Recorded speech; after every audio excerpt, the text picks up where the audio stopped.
Good morning, everyone. I'm Riley King, and welcome to my morning news report right here on the Riley King Network. Let's begin. Take a look at this photo right here. Reports of flooding from severe thunderstorms in North Conway.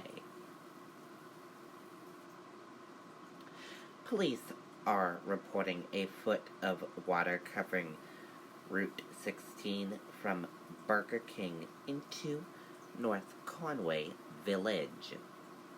Authorities are also reporting floods impacting the area of the Hampton Inn on Route 302.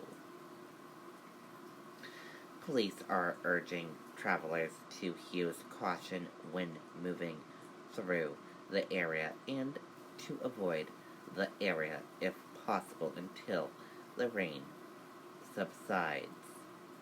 Anyone with outdoor plans or commuters should stay weather aware the next 2 days.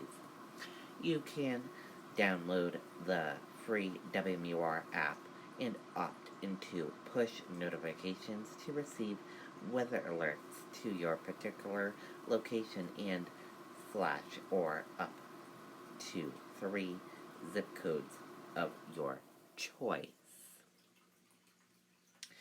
And that does it for my morning news report right here on the Riley King Network. I hope you all have a great rest of your day, and I'll see you back here later on today for another news report. Goodbye, everyone.